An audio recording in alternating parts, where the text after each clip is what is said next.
I'm sure the majority of us here would be disgusted with rats, or even scared. Well, rats are indeed the fastest growing rodents in the world. In this film, it is told that a village was attacked by rats who had been locked up in a cave for so long. These rats attacked the villagers not without reason. All of this happened because of their actions too, thus making the rats feel disturbed. But a traveler came with his son who was on his way to seek treatment for his sick child. This nomad managed to expel the rats from the village, but instead of thanks or appreciation he got, but betrayal and also torture from the residents who had been instigated by the village head. Can this nomad survive? And did he succeed in treating his sick child? So stay tuned.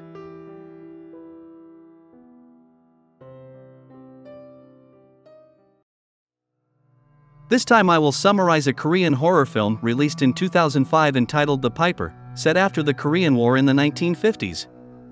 There are many tense scenes, accompanied by sad scenes that will make you shed tears. The film begins with a scene of a father and son who are traveling to the city of Seoul. The father's name is Woo, and his son is named Youngnam.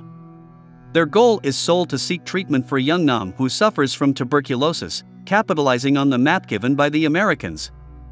Due to a rainstorm that night, they decided to stay overnight in a cave in the forest. While treating Youngnam, who also had a toothache, they accidentally saw a rat running around. On a whim, Woo, who is a flute player, then plays his flute to make mice. Because of a very great storm, one of the doors in the forest opened. In the morning, Woo follows the path through the strange open door. Then they arrived at a village that was quite strange, where the children's ears looked injured which left marks, and the people there seemed surprised and walked away when they saw their arrival. Then the village head appeared who greeted them with a very strange cold smile. Then they were taken to the village head's house. They were invited to sit down and eat while Woo introduced himself to the head of the village. Woo also tells that his wife has left him due to his crippled leg caused by the war, but strangely the village head suddenly closes the door and questions their purpose. Woo then explained their purpose, as well as showing the map that the American had given to convince the village head. It turned out that the map was written using letters of the alphabet, whereas the Korean people at that time did not know the letters of the alphabet at all. Because he was very tired, Woo finally asked the village head to allow him to rest for just one day there, before continuing his journey to the city of Seoul. The village head allowed him because he was bribed with a pack of cigarettes. After the village head and Woo came out, Youngnam, who actually still wanted the school, took a pencil that was lying there. Evening came, the village head invited Woo to the village hall for a meeting with the villagers. On the way they talked about the situation outside, and strangely the village head forbade Woo to tell the villagers that the war was over. The head of the village also told Woo to confess that he was a war refugee, whether he wanted it or not. Woo agreed in order to survive in the village. At a village meeting, Woo learns that the peaceful village has one problem, namely rats, which are increasing in number every day. The son of the village head named Namsu, and the village shaman named Misuk, have tried various ways to get rid of the rats, but to no avail. Woo finally volunteered to drive away the rats, and if successful, the village head promised to give him money worth a cow. Of course, Woo was very happy to hear that, because the money could be used for his son's medical expenses. The next day Woo made preparations to drive away the rats, while Youngnam was left at Misuk's house, and that made him happy, because the beautiful Misuk was willing to be his adoptive mother. Moreover, Youngnam also realized that his father liked Misuk. Then when Woo is repairing Misuk's roof, he accidentally sees Namsu doing something strange. It turns out that Namsu gave meat to the rats. Then Woo asked the village head about it, and he said that since that day suddenly a swarm of rats attacked. They did various ways, but to no avail. Even the cats they kept died being preyed upon by the rats. The longer the rats were getting fiercer, they even tried to bite humans, and because of that the children's ears there had scars on them. That's why Namsu gives him cat meat, so the rats don't bite humans anymore.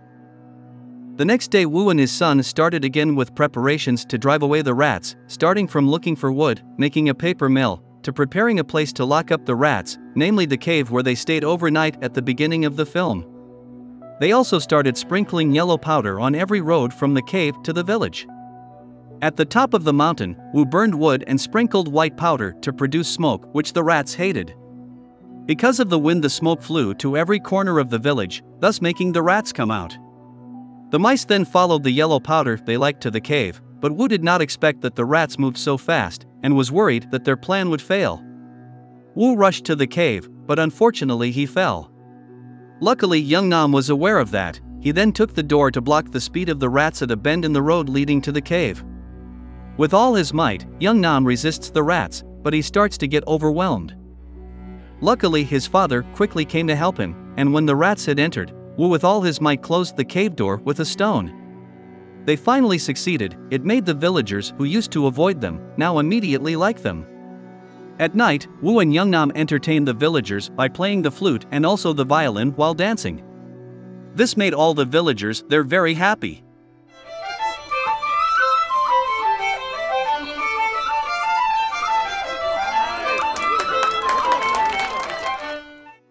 When the villagers returned, Wu took Misuk and persuaded her to come with him to Seoul. But Misuk refuses, even though she looks very happy to accept the invitation. But a new problem arises. Residents who start to like Wu make the village chief and his son jealous. When the head of the village visits Misuk that night, the head of the village, knowing that Misuk is planning to run away with Wu, starts threatening her by injuring her leg. It turns out that Misuk is a fake shaman who was deliberately ordered by the village head to convince the residents to stay in the village. Namsu, who is annoyed with Wu, sets a trap in hopes that Wu will fall into the trap. He, together with his father, began to incite residents to expel Wu from the village, arguing that Wu was a communist spy. Long story short, the next day, the head of the village told Wu to come to his house at night to collect the reward. Night falls. Once again Wu persuades Misuk to come with him to Seoul. This time Misuk agrees.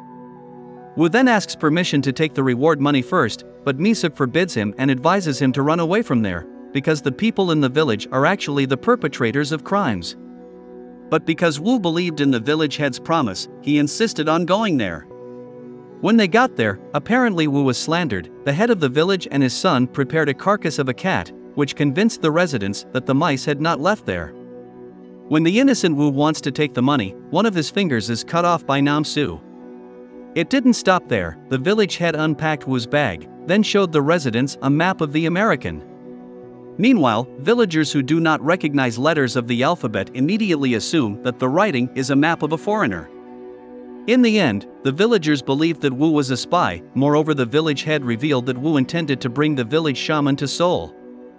This made the residents even more angry. Young Nam then came crying because he saw his father's bloody hands, then took a cloth to bandage his father's hands. But it didn't stop there. The village head showed a pencil stolen by young Nam the other day from the bag. Even though Wu was aware that his son was guilty, he still protected him and apologized to the residents. Instead of accepting Wu's apology, apparently the residents there beat him up and then pulled young Nam from there. Misuk later arrives, but fearing the village chief, Misuk also accuses Wu of being a spy and leaves. Wu is then beaten again, but suddenly Misuk appears with a stab in her stomach saying that the villagers are ungrateful. One day they will have disaster and calamity, and Misuk dies. We flash back to the past. It turns out that the people in the village were actually war refugees. While the original inhabitants of the village were actually a leper colony led by a village shaman, the newcomers begged to be able to live in the village, and promised to live side by side with the villagers. But after they were allowed to live in the village, the newcomers instead put the lepers in the cave, for fear of being infected or infected. Including forcing the village shaman to guard the people in the cave, but soon they checked again, and it turned out that the people had been killed by the rats in the cave. Meanwhile, the village shaman who was still alive was then taken out, and the shaman said exactly what Misuk had said earlier, namely that they would have disaster. Seeing this, the village head and residents even put the shaman into the cave, then burned him alive. But that actually made the rats that were previously in the cave come out to the village, because they couldn't stand the smoke. That was the reason why there were so many vicious rats in that village. Back to the present, the village head and the villagers expel Wu and his son from the village, but this damn village head puts in 2 packets of rice that has been poisoned. Wu and his son finally leave there. In the morning, due to exhaustion coupled with the wound on his hand, Wu finally fell asleep. Young Nam finally checks the bag and finds packaged rice in it. Feeling hungry, he wants to eat it, but gets distracted by something he's forgotten. Apparently young Nam remembered his father's flute which was left in the village. He then returned to the village head's house, and it turned out that the damn village head had almost taken his father's flute. Evening came, Wu woke up and saw a dead rat eating rice from his bag. He realized that young Nam was not with him. Wu then rushed to look for his son, while young Nam, who had just returned, felt hungry, remembering that the rice was in his bag. Without thinking he ate it with gusto. As mentioned earlier, the packaged rice given by the village chief had been poisoned, causing young Nam to vomit blood. But with all his might young Nam tried to walk looking for his father, so he could still see his father, before he breathed his last. Young Nam kept trying, but apparently he couldn't stand it anymore, and suddenly his body flew. Wu, who witnessed it, then pulled him. It is the spirit of young Nam who will leave the world forever. With all his might his father does not want to let him go. But young Nam smiles as if to tell his father to let him go for good. Seeing his son smile, Wu finally let go and let young Nam go to eternity, and he left, showing his father his best smile. Wu hastily carried his son's body, while remembering all the struggles together and memories with his son, but one thing that makes Wu happy, is that young Nam is now no longer in pain. Dusk came, Wu reached the top of the hill and opened the stone in the cave where he imprisoned the rats. Wu then cremated his son on the hill, and used the smoke to spread the yellow powder that the rats liked, and the smoke filled every corner of the village. Wu then smeared himself with white powder to prevent the rats from biting him, then lured the rats into the village with blood by blowing his flute. Very quickly, the mice prey on the village's ungrateful adults, including the arrogant Nam Su. The head of the village, who realized this, then swiftly took his samurai with the intention of killing the rats. The identity of the village head was revealed. It turned out that he was a communist soldier in disguise. He then attacked the rats, then met again with Wu.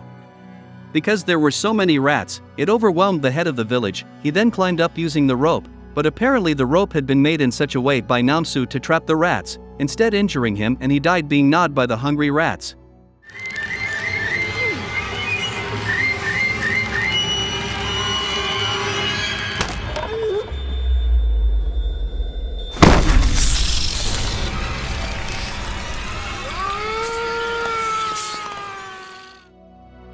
Morning came, Wu played his flute, then took the children who were still alive to the cave and sealed the children in there. Wu then turned around as if to indicate that he was gone, and had gone after young Nam, his beloved son. But the fact is that now there is only the body, which is now the master of the rats, and will punish those who do not keep their word, and are also ungrateful, and the film is over. That's all the recap. Don't forget to share happiness with the whole world and creatures on this earth. Thanks for watching, and we do really appreciate it if you subscribe to this channel. We're signing off, and see you soon.